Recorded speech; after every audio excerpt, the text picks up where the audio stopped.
I didn't realize silence could have a shape until Vera gave it to our house.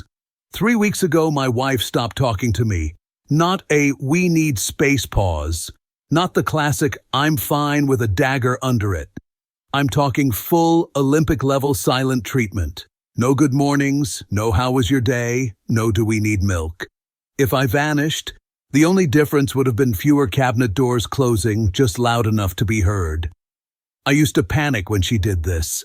I'd apologize for things I couldn't name.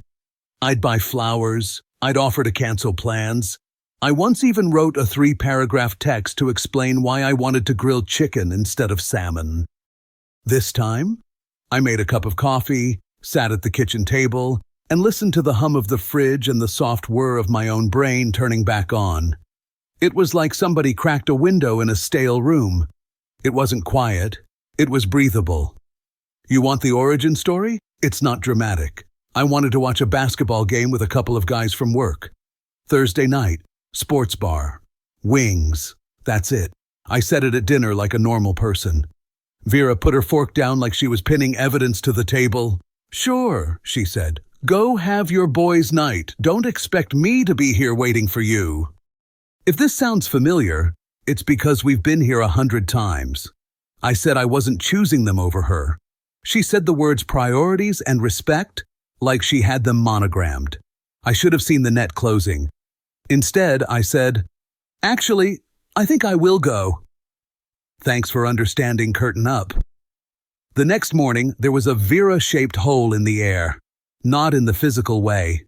She was very much there, rearranging bowls that didn't need rearranging, moving a plant 1 inch closer to the window and back again, setting her coffee down like it offended her. But she had withdrawn the thing she prized most, her attention as currency. No words, no reactions, just the promise that if I begged hard enough, maybe the bank would open again. I nearly fell for it. Day 1, I hovered at the kitchen doorway like a cat who forgot where it lives. "Want me to grab anything from the store?" I asked. She looked at the space 2 inches left of my face. "Okay," I said to nobody, and left for work. On day 2, I brought her coffee, made exactly how she likes it. Honey, cinnamon, oat milk steamed just under a latte's dignity. I set it on the counter. She slid it aside with tongs and continued stirring air in a pot. Day 3. I realized I hadn't watched what I wanted to watch on TV in months. I turned on a grimy detective show Vera hates. According to her, it's too dark and too loud and too male, which is funny because that's exactly how our living room felt when she sighed through my shows like they were secondhand smoke. This time, the only soundtrack was gunmetal dialogue and a microwave beep. I didn't even turn it down. I sat there, drank a beer, and let my shoulders drop. I didn't know my shoulders had been up for 5 years. Here's the thing that made the difference. I stopped trying to fix it. Usually, I would break first. I'd ask what I did wrong. She'd give me the final exam with all the trick questions. I'd fail, then promise terms of parole. Fewer nights out, less time at the gym. She always thought that was a phase. Less anything that looked like a life with my name on the deed. This time, I gave myself permission to be boringly alive. I texted Mike from work about the weekend game. He wrote back with 3 flame emojis, which I'm pretty sure mean bring napkins. I signed up for the gym I've driven past for a year while telling myself my metabolism would forgive me. I went. It was full of people who know how treadmills operate and men in tank tops with motivational tattoos that sounded like they were written by a committee of wolves. I hated it. Then I loved it. Then I hated it again and finished the set anyway. I got a message from a college friend asking if I was still breathing. "You dropped off the face of the planet," he wrote. "Is gravity different at your house?" I laughed out loud alone in my car like a divorced man in a sandwich commercial. I told him I'd been busy being a husband. He wrote back, "To who? The Queen?" Day 5, I stopped narrating my movements to the ghost of Vera's disapproval. I went to the gym without leaving a note. I ate after 9 like a criminal. I watched another detective show with more guns and fewer hugs. Each tiny choice added up to a sentence I hadn't said to myself in years. I like being me. Vera noticed, obviously. Silence is powerful until it meets indifference. That's when it starts squeaking. She made sure I heard cabinets close, keys land in the bowl, footsteps upstairs. She did that thing where you wipe a counter that isn't dirty. She hovered near doorways like the concept of unresolved tension had to be staged properly to qualify for award season. I left a box of her favorite chocolate on the counter with a note, "Best week ever." That was not mature. I do not care. She took the chocolate and left the note. I took that as a review. By the second weekend, the house felt different. Lighter. Not physically. Vera still occupied the same number of rooms at once. But something in me stopped bracing. I didn't realize how much bracing I was doing until I wasn't. It turns out vigilance is exhausting cardio. I started sleeping better, eating better, joking more with people who actually laughed. One night I stayed late at the gym for a boxing class. I've never hit a thing that hit back. The bag didn't, but it looked like it wanted to. By the end, my arms were hot filaments, and my brain was quiet the way a lake is quiet after winter. I drove home with the windows down and no dread about how the doorknob would feel in my hand. Vera, to her credit, remained consistent. If silence were a craft, she was an artisan. She could answer a question with a look at a wall. She could suggest contempt using only the way she placed a spoon. She went about her business like a cat who read Machiavelli. I realized something uncomfortable. I had helped build this, not on purpose, but faithfully. All those times I apologized for wanting what I wanted. A game, a beer, an hour alone, the gym. I had laid a brick. Every time I let her define what counted as respectful, I gave her the ruler. And after a while, I didn't measure anything for myself. It was easier to ask for permission than endure the lesson. Then I stopped asking. It's funny how freedom looks like nothing from the outside. No confetti, just eating what you want and going where you want and living in your house without filing a report. But inside, it feels like you went from breath mints to oxygen. By week 3, I had a routine. Gym in the morning, actual lunch break like a mammal, text one friend a day, detective show at night. I didn't say any of this out loud. I didn't need to. The point wasn't to perform independence, it was to make it boring. Boring is sustainable. Drama burns fuel. The boys heard about the game by then. Someone said, "We should watch it at your place." If you're wondering whether I hesitated, of course I did. But I said, yeah, my place. Saturday, I didn't ask permission. I didn't draft a statement. I bought wings, a mountain of napkins, and a case of beer with labels that looked like they were designed by angry bears. I cleaned the downstairs, not for Vera, not for the guys, for me. It's my house. It's allowed to look like I live there. Saturday arrived looking normal. At 5:30, the doorbell rang. Mike came in first with a grin and a bag that smelled like garlic and bad decisions. Dev followed carrying chips like he was donating them to a museum. Tom brought a dip that required an oven and 3 YouTube videos. Within 10 minutes, the living room had a pulse I hadn't heard in years, the gathered thud of people who like each other. We cracked beers. The game came on. The pre-game show said things like, "Establish the paint," and "defensive intensity," as if that meant anything to humans. We yelled at commercials out of principle. We argued about a call none of us understood. Vera wasn't prepared for the sound. Not the volume, she's tolerated volume, but the quality. Laughter has a texture you can't pretend not to hear. It's a claim. It says, "This space includes joy." She passed through the living room on the way to nowhere, eyes forward like we were a painting she didn't care for. Dev said, "Hey Vera," because Dev is a good man who thinks politeness is a baton you can pass. She nodded at an unoccupied corner and went into the kitchen, where cabinet doors resumed their new career as percussion. We didn't lower our voices. We didn't raise them either. We just kept being exactly the volume of 4 men watching something that doesn't matter in a way that obviously does. I could feel the before Ron itching to explain. He would have said, "Hey guys, let's keep it down." He would have pre-apologized for breathing. I shut him in a mental coat closet with the umbrellas and told him to take a nap. At halftime, we invaded the kitchen like pilgrims. I handed plates to whoever reached first. Mike opened the oven and burned his forearm and pretended he didn't. Dev tried to find a serving spoon and discovered Vera's drawer system, which is organized by moral worth instead of logic. Vera stood at the far end of the counter, slicing a cucumber like it owed her money. She didn't look up. Her silence floated at us like a weather front. The guys did that awkward shuffle you don't want to walk through a force field in case it's alive. "Need the cutting board?" I asked Mike, mostly to say something in the kitchen that wasn't an apology. "Nah," he said. "I can operate a plate like a professional." Vera stacked her slices. She moved to the fridge. She opened it and stared, then closed it slightly harder than necessary. She straightened a towel that didn't need straightening. She glanced past me the way a cat glances past a glass. I set out the wings. I set out the beer. I set out a bowl of carrots as if that would convince anyone we were respectable.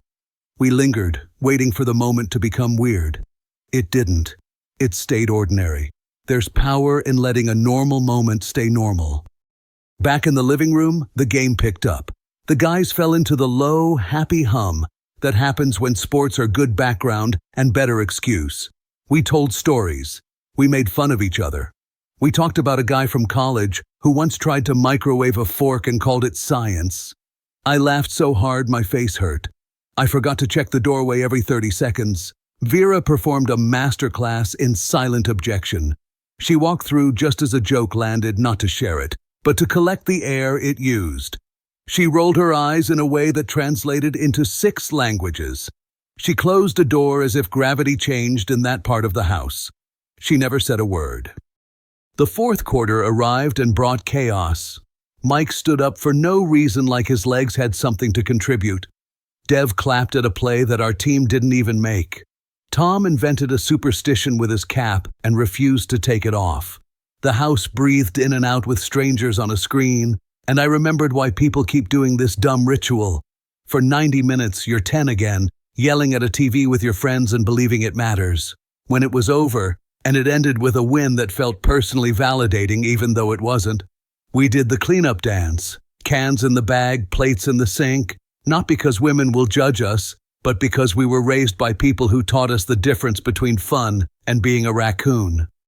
By 10:30, the guys filtered out with hugs and threats to repeat it. The house fell back to a normal heartbeat.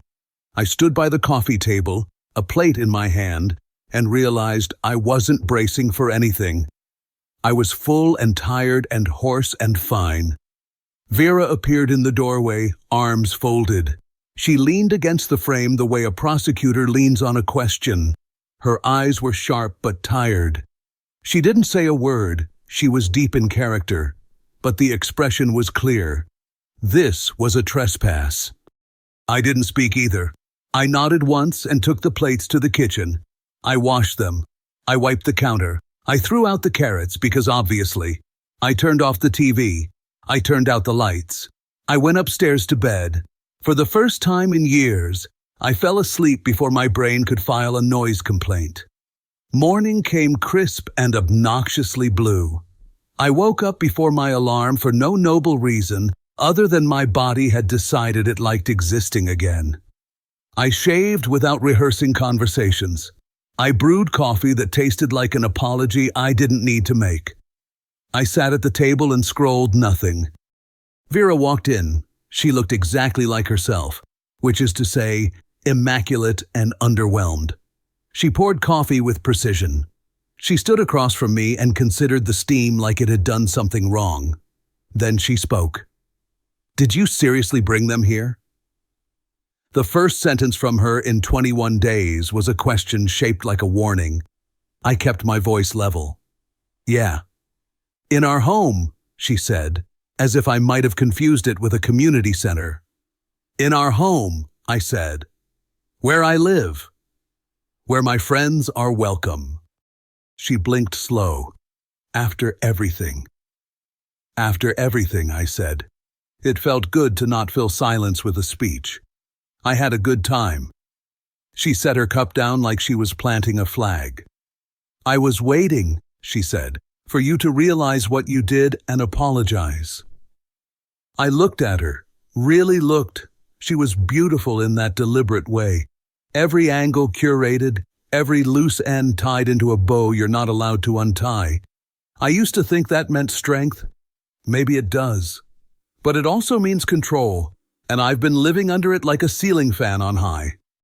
I did realize something, I said.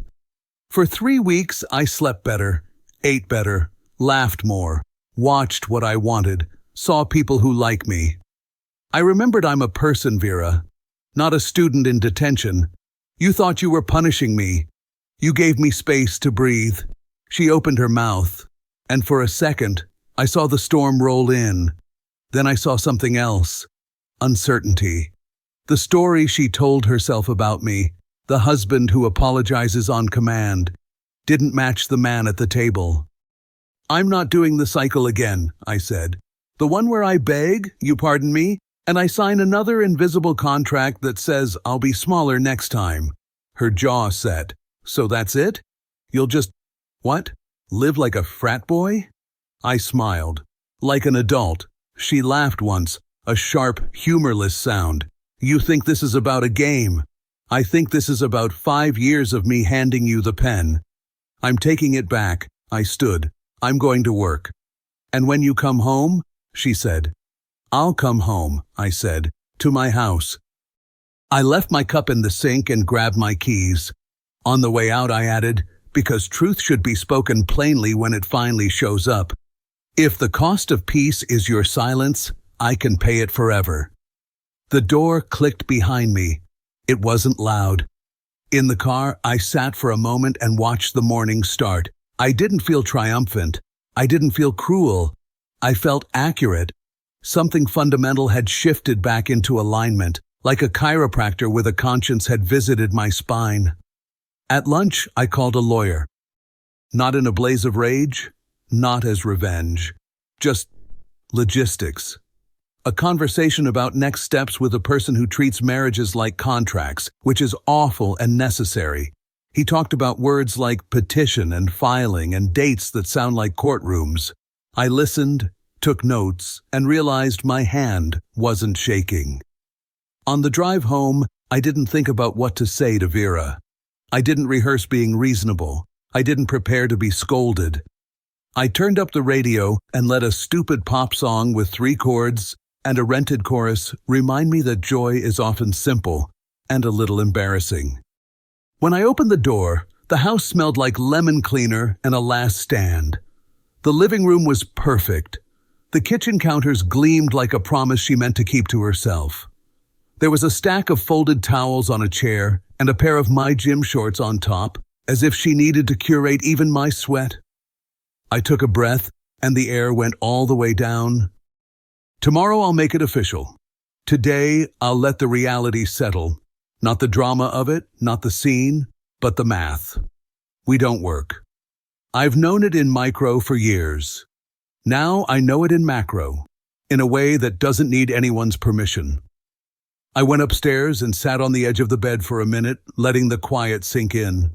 No bags, no plans to run. This was still my home, and I was staying. I smiled to myself, grabbed my phone, and typed, BBQ Sunday, I'll bring the steaks. My brother replied in 10 seconds, about time. I set the phone down and leaned back, finally breathing like the house was mine again. Vera didn't talk to me that night, or the next morning, but the silence had changed. It wasn't a weapon anymore. It was the sound of something dying slowly, a thing that used to scare me. Now it just sounded tired. When I came home that evening, the house felt staged. Everything was too clean, too arranged, like Vera had been preparing for an audience. I walked into the living room and found Dana, her sister, sitting on the couch, legs crossed, one hand on her knee like she was about to deliver a verdict. Vera was standing off to the side, arms folded, chin up. Ron, Dana started, voice smooth, rehearsed. We need to talk. I hung my keys on the hook and leaned against the doorway. Of course we do. She gestured at the chair across from her. Sit down. I didn't. Say what you came to say. Dana's eyes narrowed just slightly. Vera tells me you've been shutting her out, doing whatever you want, inviting people over without asking. Inviting people over? I cut her off with a laugh. You make it sound like I brought home a biker gang. I had 3 friends over to watch a game. In my house. That's not the point, Dana shot back. The point is, she's your wife. She deserves respect. Respect? I tilted my head. You mean the kind where I apologize for existing until she decides I've been punished enough? That kind of respect? Vera flinched, almost imperceptibly. Dana pressed on. She's hurt, Ron. You can't just shut her out like this. I stepped into the room, calm and deliberate. She shut me out first. 3 weeks of silence, 3 weeks of pretending I didn't exist. And you know what happened? I remembered who I am. I started breathing again. You think I'm shutting her out, but I'm just done crawling on eggshells. Vera finally spoke, her voice sharp. So that's it? You think you're some kind of hero because you had a few beers with your buddies? No, I said, looking right at her. I think I'm done playing a game where the rules change every time you feel ignored. The room went quiet. Dana glanced between us like she was watching a tennis match she hadn't bet on. Ron, Dana said finally, marriages go through rough patches. You two need therapy, communication.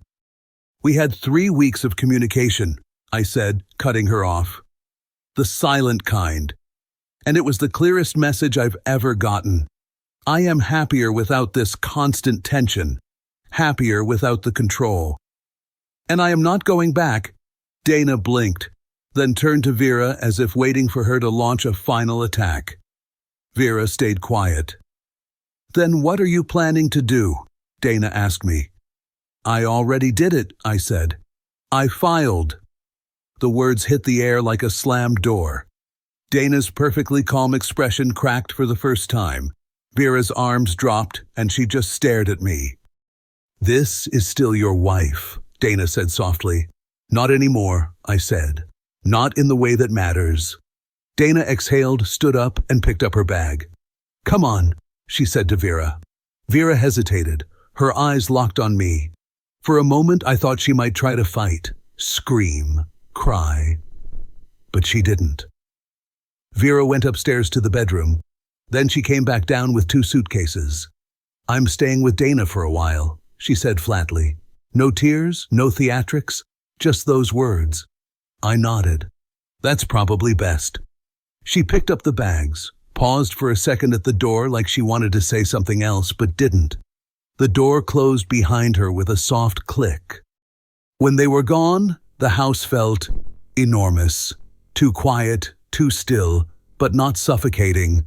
For the first time in years, it was just my space. I stood in the middle of the living room for a long moment, just listening to the quiet. It wasn't cold this time. It was calm. I cleaned up the kitchen, turned on the TV, and let a detective show fill the house with noise. I poured a drink, sat back in my chair, and realized I wasn't bracing for anything anymore. For the first time in 5 years, the silence finally belonged to me. The morning after that kitchen conversation, the house was quiet again. But this time, I didn't care. No tension in my chest, no pacing around wondering what mood I'd find her in. I made coffee, opened the windows, and realized I wanted noise. Real noise. By lunch, I'd already sent a few texts. Game tomorrow. My place. Bring whatever you want to burn on the grill. They answered fast. Guys always do when meat and beer are involved. The next day, the backyard came alive. Mark showed up first with a case of beer. Dev brought chips and some dip that no one liked, but everyone ate anyway. Mike lit the grill before I even asked. Music from someone's speaker mixed with the sound of kids running through the grass. It was loud, messy, perfect. Standing there with tongs in one hand and a beer in the other, I realized how long it had been since this house felt like a place to live instead of a place to keep the peace. When everyone had a plate in front of them, I finally said it. I filed on Friday. The table went quiet for half a second. Mike grinned and shook his head. Hell yes, man. About time Dev raised his bottle. To Ron, free man, backyard king. Everyone laughed, clinking bottles. Even Mark, who used to tell me to be patient, she'll come around, just smiled and said, feels like we got you back, brother. And they had. We ate, we laughed, we yelled at a game streaming on someone's phone like we were teenagers again. A few weeks later, the divorce papers came through. No courtroom drama, no emotional speeches, just a clean envelope in my mailbox with a date and a stamp. I stood in the kitchen, turning it over in my hands. For a moment, I almost laughed. After years of walking on eggshells, my freedom came on 2 pages of legal language. Word got around, of course. Small town, big mouths. A mutual friend mentioned that Vera is still living with Dana, at least until she finds her own place to live. Apparently, Dana had been posting a lot about new beginnings and choosing yourself on Instagram. I guess that was their PR strategy. I didn't hate Vera, not anymore. Hate is heavy, and I'd been carrying enough weight for years. If anything, I hoped she actually did start fresh somewhere else, maybe even happier than she was with me. But I wasn't going to be the man who kept paying for her lessons. The following weekend, I hosted another barbecue, not to celebrate the divorce, but because I didn't need a reason anymore. The backyard filled with smoke, chatter, and the smell of overcooked burgers. Mark showed up early with his kids, who immediately turned my lawn into a playground. Dev brought too much beer and not enough ice. Mike arrived last and loud, claiming he was fashionably late, as always. At one point, Mark pulled me aside while we were flipping steaks. "You look different, man," he said. "Like, lighter." "Because I am," I said. Turns out silence weighs a ton when it's a punishment. When it's peace, though, it's almost nothing. Later that night, after everyone left and the house was quiet, I stood in the middle of the living room and really looked at it. No tension in the air, no sense that a storm was waiting upstairs. Just a normal house that finally felt like it belonged to me. I poured a glass of whiskey, went out to the porch, and sat there listening. The crickets were loud, the night air was cool, and for once my thoughts didn't sound like someone else's rules. Somewhere out there, Vera was probably telling Dana how cold I'd been, how I gave up too soon. Maybe she was crying, maybe she wasn't, maybe she'd already moved on to the next phase of her life. Either way, I didn't feel guilty, I didn't feel angry, I just felt done. The silence was still there, but it wasn't her silence anymore. It was mine. If you felt this story hit hard, drop a like, subscribe for more, and share your thoughts in the comments. Your support keeps Steelheart beating.